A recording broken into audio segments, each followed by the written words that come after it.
नमस्कार दोस्तों, मैं अमित एक बार फिर से स्वागत करता हूं आपके अपने परिवार जे एग्जाम में। जैसे कि दोस्तों आज आपका टॉपिक है सर्वनाम का, और सर्वनाम टॉपिक को भी हम बहुत आसानी से कवर करने वाले हैं। जैसे कि हमने संज्ञा टॉपिक कवर किया है और आप लोगों ने वो वीडियो देख ली है, तो इसी प्रकार से हम सर्वनाम टॉपिक को भी बहुत अच्छे तरीके से कवर करने वाले हैं। आपने एक बात तो देखी होगी, अगर सर्वनाम टॉपिक आपको पढ़ना है तो उसके लिए आपको संज्ञा चैप्टर पढ़ने की जरूरत पड़ती है। अब आप कहोगे सर संज्ञा चैप्टर पढ़ने की जरूरत क्यों पड़ती है? तो क्योंकि भाई इसकी जो परिभाषा होती है उसमें सीधा सीधा कहा होता है बे शब्दों संज्ञा शब्दों के स्थान पर प्रयोग किए जाते हैं। मतलब इसकी जो परिभाषा की बात करी जाए तो इसमें कहा होता है कि बे शब्द जो संज्ञा शब्दों के स्थान पर प्रयोग किए जाते हैं। अब ऐसे भाई संज्ञा शब्द कौन से होते हैं ऐसे जिनके स्थान पर क्या है सर्वनाम प्रयोग किए जाते हैं, तो इसीलिए आपको संज्ञा चैप्टर पढ़ने की जरूरत पड़ती है। अब इसी बीच में अगर हम बात करेंगे तो इसमें हम सब मतलब शुरू से लेकर एंड तक बिल्कुल पढ़ाने वाला हूं मैं आपको एक टॉपिक। जैसे कि आपका पुरुषवाचक हुआ, अन्यवाचक हुआ, अगर बात करें जैसे परिभाषा इसकी बात हो गई किसी, क्या होता है इसमें कि बे शब्द संज्ञा शब्दों के स्थान पर प्रयोग किए जाते हैं। और कुल सर्वनाम जैसे मैं, तुम, आप, यह, वे, मतलब कितने होते हैं, 11 होते हैं, 6 होते हैं, क्योंकि आपका डाउट बना रहता है। तो इसी प्रकार से सर्वनाम के भेद कितने होते हैं, 6 होते हैं, 8 होते हैं, 10 होते हैं, तो सबके बारे में हम बिल्कुल छोटे छोटे तरीके से डिस्कस करने वाले हैं। तो देखिएगा दोस्तों, मैं आपको पहले ही समझा दूं, मैं आपको बोर्ड के माध्यम से तो समझाने वाला हूं नहीं, क्योंकि बोर्ड पर लिखने में क्या होता है काफी समय लगता है। जितना समय मैं परिभाषा लिखने में लगाऊंगा इतनी मैंने क्या है कि पहले ही वो परिभाषा लिख कर रख ली है और वो आपके एक नोट्स के माध्यम से लिख कर रखी है। ठीक है, आपको क्या करना, वीडियो पूरा देखोगे तो आपको बहुत अच्छे तरीके से समझ में आएगा। तो इसलिए कहता हूं कि वीडियो पूरा देखना। इसी प्रकार से अगर परिभाषा की बात करूं तो बहुत समय लिखेगा। इसी प्रकार से इसके भेद की बात करूंगा, जो 6 भेद है वो काफी लिखने में समय लगता है और उनके एग्जाम्पल देने में भी काफी समय लगता है। तो इसलिए क्या होता है कि आपका वीडियो तो हो जाता है वो 30 से 40 मतलब 1 घंटे से प्लस का हो जाता है, और वो भी सर्वनाम चैप्टर पढ़ने के लिए। तो मैंने सोचा है कि आपको क्या है पहले ही नोट्स बना कर रख लिए जाएंगे और आपको बहुत ही आसानी पूर्वक उनको बता दिया जाएगा, जिससे कि आपका समय भी खर्च होगा और आप अपनी तैयारी को बेहतर कर पाओगे। तो चलिएगा दोस्तों, चलते हैं नोट्स की ओर, देखते हैं मैंने किस प्रकार के नोट्स बनाए हैं, क्या आपको पसंद भी आते हैं नहीं। अगर आपको पसंद आ जाए तो प्लीज एंड तक जब आप क्लास देख लोगे तो वीडियो को लाइक करके जाना, और चैनल फर्स्ट टाइम हो तो चैनल को सब्सक्राइब करके जाना। चलते हैं नोट्स की ओर। तो देखिएगा दोस्तों, हम आ चुके हैं अपने सर्वनाम चैप्टर की ओर। हम सर्वनाम चैप्टर को बहुत ही आसानी से पढ़ने वाले हैं। इसमें हम सब चीज़ के बारे में डिस्कस करेंगे, जैसे कि आपको यहाँ सब चीज़ लिखी हुई दिख रही होगी। अगर मैं बोर्ड पर समझाता तो आपको काफ़ी समय लगता।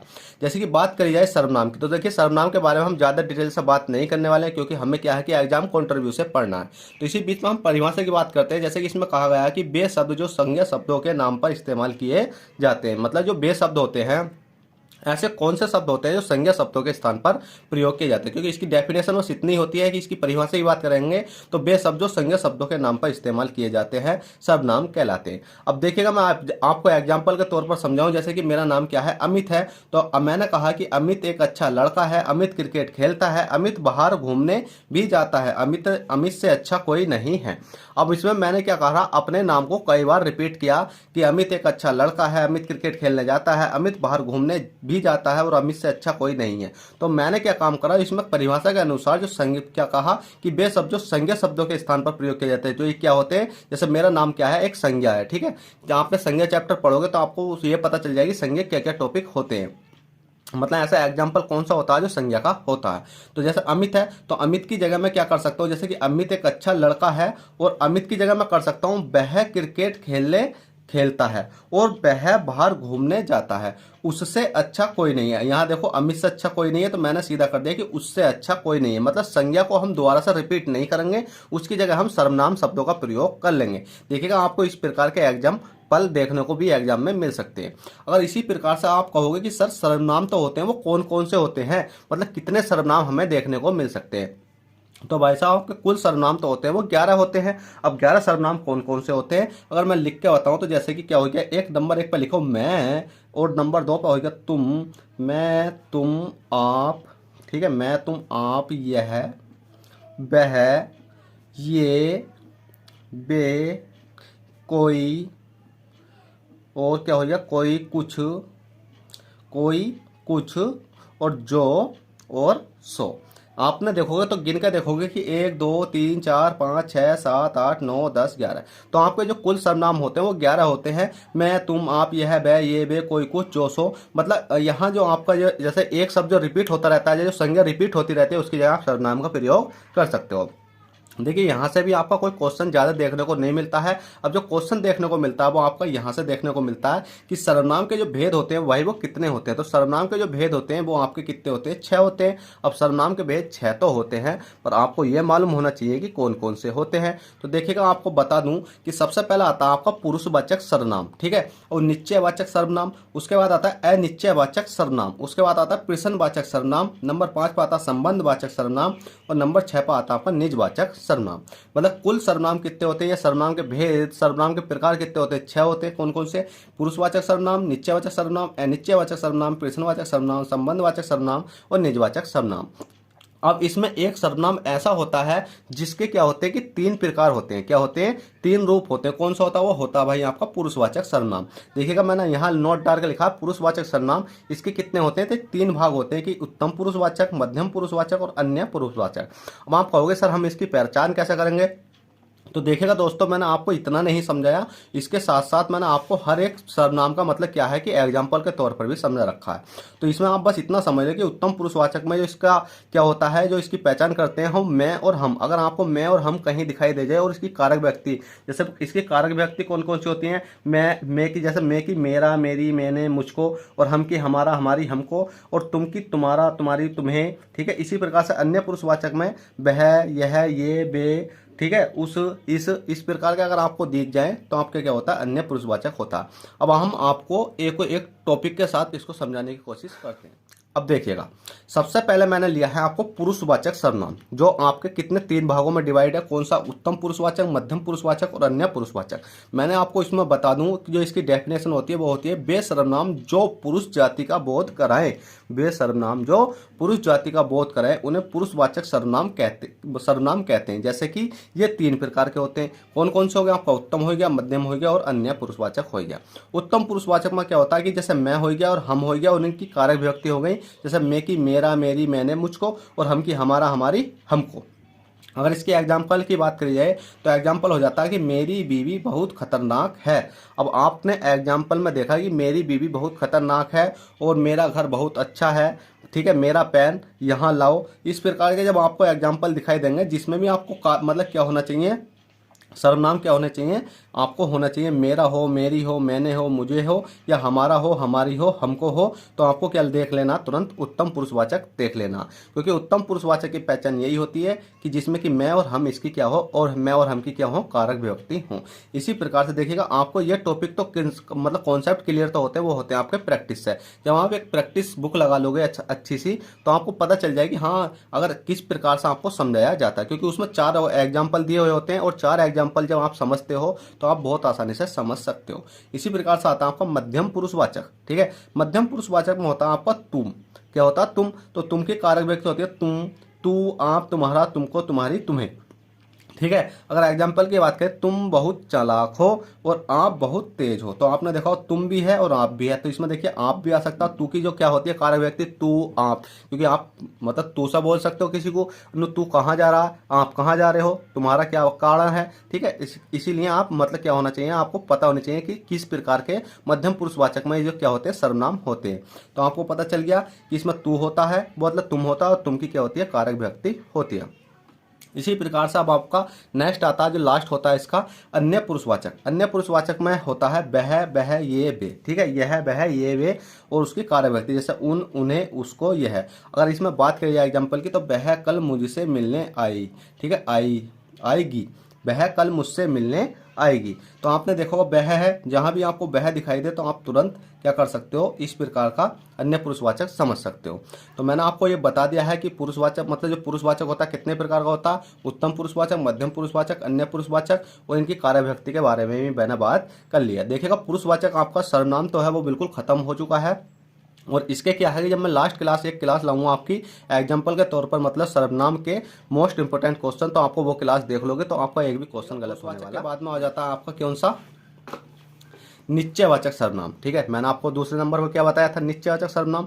अब निश्चयवाचक सर्वनाम देखो जिसमें एकदम निश्चित बात कर दी जाए। अब भाई आपको पता होना चाहिए कि एकदम निश्चित बात कैसा होती है। अब भाई एकदम निश्चित बात का मतलब होता है जिसमें एकदम निश्चित बात करी जाए। जैसे कहा गया यह मेरी पुस्तक है, अगर आपसे पूछा जाएगा कि यह मेरी पुस्तक है, बताइए किस प्रकार का सर्वनाम है, तो आप कह सकते हो भाई इसमें निश्चित बात हो रही है कि यह तो पुस्तक है वो मेरी है। जैसे यह मेरा घर है, ये घर तो है वो क्या है, मेरा है। यह मेरा पेन है, जो ये मेरा पेन दिख रहा है ये किसका है, ये मेरा है। वह मेरा दोस्त है, मतलब जो खड़ा है सामने इंसान वो मेरा दोस्त है, चाहे किसी का भी हो सकता है पर इस टाइम वो मेरा दोस्त है। इसमें कहा गया कि बिल्कुल निश्चित बात हो, कि जिसमें एकदम निश्चित बात हो। अब आप इसकी पहचान कर सकते हो। इसमें मतलब पहचान का मतलब नहीं है, इसमें होता है कि इसमें ये यह वह ये वे चारों हो सकते हैं। अब आप कहोगे यह वह ये वे तो थे, वो किस में थे, अन्य पुरुषवाचक में थे। तो भाई अन्य पुरुषवाचक की पहचान अलग प्रकार से होती है। कैसा होती है, मैंने आपको एग्जाम्पल के तौर पर समझा दिया है। बस आपको ये याद रखना है कि इसमें निश्चित बात हो रही होगी। ठीक है, जिसमें निश्चित बात हो वो निश्चयवाचक हो जाएगा। इसी प्रकार से आता है आपका अनिश्चयवाचक सर्वनाम। ठीक है, अनिश्चयवाचक सर्वनाम। अनिश्चयवाचक में क्या होता है, यह हमें काम करने का एहसास कराता है। मतलब काम करने का एहसास तो कराता है पर कुछ पता नहीं चलता। क्या होता है कि कुछ पता नहीं चलता काम हुआ भी है या नहीं। जैसे कि इसमें जो इसकी जो पहचान होती है वो कुछ और कोई होती है। अगर एग्जाम्पल के तौर पर समझे, कोई सज्जन आपको बुला रहा है, भाई कोई सज्जन आपको बुला रहा है। अब हमें ये नहीं पता कि कोई तो बुला रहा है, मतलब बुला तो रहा है, कोई हमें बुला रहा है, पर हमें ये नहीं पता चल रही कौन हमें बुला रहा है। जैसे इसमें सीधा सीधा कहा है कि हम यह हमें काम करने का एहसास कराता है। काम करने का तो एहसास पता चल रहा है कि कोई बुला रहा है, पर हमें ये पता नहीं चलती कि कौन बुला रहा है। तो इसमें सीधा सीधा है कि निश्चयवाचक में क्या होता है, निश्चित बात होती है, और अनिश्चयवाचक में होता है हमें पता नहीं चलता कि काम हो भी रहा है या नहीं। जैसे कोई आ रहा है, कौन आ रहा है भाई हमें पता नहीं चल रही। कोई दरवाजा खटखटा रहा है, कौन दरवाजा खटखटा रहा है पता नहीं चल रही। अमित कुछ लिख रहा है, अमित मतलब क्या लिख रहा है पता नहीं चल रही। कुछ तो लिख रहा है पर पता नहीं चल रही। तो आप इसकी अनिश्चयवाचक की पहचान कर सकते हो कोई और कुछ से। चलिएगा, आपका कौन सा हो गया, आपका हो चुका है। इसमें कितने सर्वनाम हो चुके हैं आपके, 3 हो चुके हैं। मैंने आपको पढ़ा दिया पुरुषवाचक सर्वनाम, जिसकी मैंने आपको तीनों प्रकार बता दिए हैं, उत्तम पुरुषवाचक, मध्यम पुरुषवाचक और अन्य पुरुषवाचक। उसके बाद में आपका निश्चयवाचक हो गया और क्या हो गया, अनिश्चयवाचक हो गया। अब आपका आ जाता है चौथा। तो देखिएगा दोस्तों, अब आपका आ जाता है आपका प्रश्नवाचक सर्वनाम।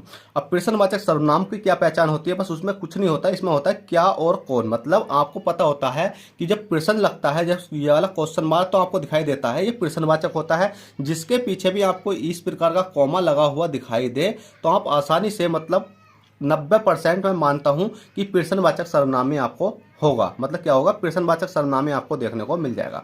इसमें बात कर लेते हैं जिसमें हमें प्रश्न किया जाता है, मतलब प्रश्न किया जाता हो, प्रश्नवाचक सर्वनाम कहलाता है। मतलब हमसे प्रश्न पूछा जा रहा है तो भाई प्रश्नवाचक सर्वनाम हो गया। अगर इसकी एग्जाम्पल की बात करें, कौन रो रहा है, भाई हमें पता है कि कौन रो रहा है, हम किसी प्रश्न ही तो कर रहे हैं। मेरे सामने कोई लड़का खड़ा है और एक लड़के की रोने की आवाज आ रही है और मैंने उससे कहा कि कौन रो रहा है भाई, तो उसने कहा कि पता नहीं भाई कौन रो रहा है। मतलब कौन रो रहा है, उनने प्रश्न तो पूछा। जैसे कि क्या खाकर आया है, मेरे सामने कोई लड़का आके खड़ा हुआ, मैंने उससे पूछा भाई क्या खाकर आया है, तो उसने कोई जवाब नहीं दिया। अब भाई जवाब नहीं दिया तो मेरा मतलब तो मेरा प्रश्न पूछने का था, वो जवाब दे या ना दे। जैसे कौन रो रहा है, मैंने प्रश्न पूछा कि भाई कौन रो रहा है। क्या खाकर आया है, मैंने पूछा क्या खाकर आया है। कौन आ रहा है, मैंने पूछा कौन आ रहा है। मेरा मतलब है कि मुझे क्या है कि प्रश्न पूछना है किसी से। बस आपको ये याद रखना है क्या और कोई, और क्या होना चाहिए कि प्रश्न पूछा जाए। ठीक है, चलिएगा, अब आपका प्रश्नवाचक खत्म हो चुका है। इसी प्रकार से आपका आता है संबंधवाचक सर्वनाम। अब संबंधवाचक सर्वनाम आपको सबसे ज्यादा एग्जाम में देखने को मिलता है। अब क्योंकि अगर आपको देखा जाए तो संबंधवाचक सर्वनाम और निजवाचक सर्वनाम दो ऐसे सर्वनाम होते हैं जो आपको एग्जाम में देखने को मिलते हैं। अब भाई इनकी पहचान क्या होती है और किस प्रकार से हम इनको समझ सकते हैं। तो संबंधवाचक सर्वनाम की पहचान होती है जो और सो से। अब जो और सो का मतलब होता है जो संबंध को जोड़ता है। संबंध को जोड़ता मतलब कैसा है भाई, कि आपने देखा होगा कि कोई व्यक्ति आ रहा है और कोई व्यक्ति जा रहा है। जैसे कि इसी प्रकार से हम एग्जाम्पल के तौर पर समझें, जो आया है सो जाएगा। मतलब जो आया है सो जाएगा, जैसा करोगे वैसा भरोगे, जो करेगा सो भरेगा। मतलब जो करेगा सो भरेगा। इसी प्रकार से अगर और एग्जाम्पल की बात करें, जैसा बोओगे वैसा काटोगे, जैसा खाया है वैसा मतलब देना पड़ेगा। ठीक है, संबंध की बात होती है इसमें कि जो आया है सो जाएगा, जैसा करोगे वैसा भरोगे, जैसा बोओगे वैसा काटोगे, मतलब आपको संबंध की बात दर्शाते हैं। जो और सो, जहां भी आपको जो दिखाई दे और सो दिखाई दे, मतलब क्वेश्चन के अंदर तो आप लगा सकते हो कि भाई संबंधवाचक सर्वनाम है। हालांकि जो और सो संबंध नहीं होता, जैसे कि आपको देखा होगा कि जैसा करोगे वैसा भरोगे, मतलब इसमें संबंध की बात हो रही है। जो सो सा कोई मतलब नहीं है, पर अधिकांश केस में जो और सो ही आपको देखने को मिलता है। जैस जो करोगे सो भरोगे, जो आया है सो जाएगा, जैसा करोगे वैसा भरोगे। तो आपको क्या है कि एग्जाम्पल के तौर पर आपको अच्छे से समझ में आ जाता है। अगर मैं यही क्लास बोर्ड पर समझाता तो अब तक कम से कम आपका आधा घंटा हो गया होता और आपको ये पता नहीं चलती कि क्या पढ़ाया है क्या नहीं पढ़ाया, क्योंकि उसमें क्या होता है भाई, हर चीज़ छोटे छोटे तरीके से लिखनी होती है। और ये आपको लिखी हुई है तो बस आपको मैं समझा रहा हूँ, और आप भी क्या कर सकते हो, इनका स्क्रीनशॉट लेकर अपने नोट्स बना सकते हो। अब चलेगा लास्ट बचता आपका निजवाचक सर्वनाम, और जो सबसे ही मोस्ट माना जाता है। मोस्ट तो ये दोनों ही माने जाते हैं, संबंधवाचक और निजवाचक। मैंने अभी तक जो एग्जाम में क्वेश्चन देखे हैं वो सबसे ज़्यादा संबंधवाचक और निजवाचक से ही आते हुए देखे हैं। ठीक है, अब निजवाचक सर्वनाम की पहचान होती है जब खुद के बारे में जोड़ दे या बात करें। जब खुद के बारे में जोड़ दे, मतलब मैं हूं, मैं अपने बारे में जोड़ दूंगा कि मैं कहूंगा कि मैं तो अमित के पास खुद ही चला जाऊंगा, मैं रोशनी को खुद ही बुला लाऊंगा, मैं रोशनी के पास मतलब रोशनी के घर जाकर खुद ही खाना खा लूंगा। इस प्रकार से मतलब ये खुद पर भरोसा होना चाहिए। तो इसने कहा कि जो खुद के बारे में जोड़ दे या बात करे। जैसे एग्जाम्पल के तौर पर समझो, मैं तो अमित के पास खुद ही चली जाऊंगी, मतलब चली जाऊंगी। मैं अपना काम स्वयं कर लूंगी, वह आप ही चली गई है, मतलब अपने आप ही चली गई है। मैं अपने आप काम कर लूंगा। ठीक है, मैं अपने आप काम कर लूंगा। जो अपने बारे में जोड़ दे वो क्या होता है, निजवाचक सर्वनाम होता है। तो देखिएगा दोस्तों, मैंने आपको निजवाचक सर्वनाम बहुत ही आसानी पूर्वक समझा दिया है। अगर बात करें हम इसकी अगली क्लास की, तो इसमें क्या होगा कि अगली क्लास में मैं लेकर आऊंगा आपके लिए अच्छे अच्छे क्वेश्चन। जैसे कि अगर बात करी जाएगी निजवाचक सर्वनाम है, मैं क्वेश्चन पूछता हूँ आपको, निजवाचक सर्वनाम है, बताइए जल्दी से। यह है, वह है और ये है, वे है। बताइए निजवाचक सर्वनाम कौन कौन से हैं? यह है, वह है, ये है, वे है। ये चारों निजवाचक सर्वनाम ही हैं या अनिजवाचक सर्वनाम है? ठीक है, यह निश्चयवाचक सर्वनाम है या अनिश्चयवाचक सर्वनाम है? आपसे पूछा जाए कि सर्वनाम के भेद कितने, तो आप सीधा कह सकते हो 6 होते हैं। आपसे पूछा जाए सर्वनाम शब्दों की कुल संख्या कितनी होती है, तो आप कह सकते हो 11 हो सकती है। ठीक है, इस प्रकार से हम आसानी पूर्वक अपना सर्वनाम चैप्टर अगली क्लास में टॉपिक बाय टॉपिक जो हमने आप पढ़ा है उसके एग्जाम्पल के तौर पर समझ के हम पूरा कवर कर सकते हैं। हालांकि आपको इससे ही बाहर कुछ नहीं जाने वाला, पर इतना है कि जब आपकी प्रैक्टिस हो जाती है तो आपको बहुत अच्छे से समझ में आ जाता है। तो इसलिए कहता हूं दोस्तों, वीडियो पसंद आई हो तो प्लीज़ वीडियो को लाइक करके जाना, और चैनल फर्स्ट टाइम चैनल को सब्सक्राइब कर दो। क्योंकि देखिए इसी प्रकार से आपका सर्वनाम हो गया। और अगले टॉपिक को मैं आपको दिखा देता हूं कौन सा टॉपिक में पढ़ाना है। तो अगला टॉपिक आपका विशेषण, और मैं विशेषण भी आपको इसी प्रकार से बहुत अच्छे तरीके से समझाने वाला हूं। तो चलिएगा दोस्तों, चलते हैं, फिर मिलते हैं आपसे किसी नेक्स्ट क्लास में। जब तक के लिए bye, take care, all the best, जय हिंद, जय भारत।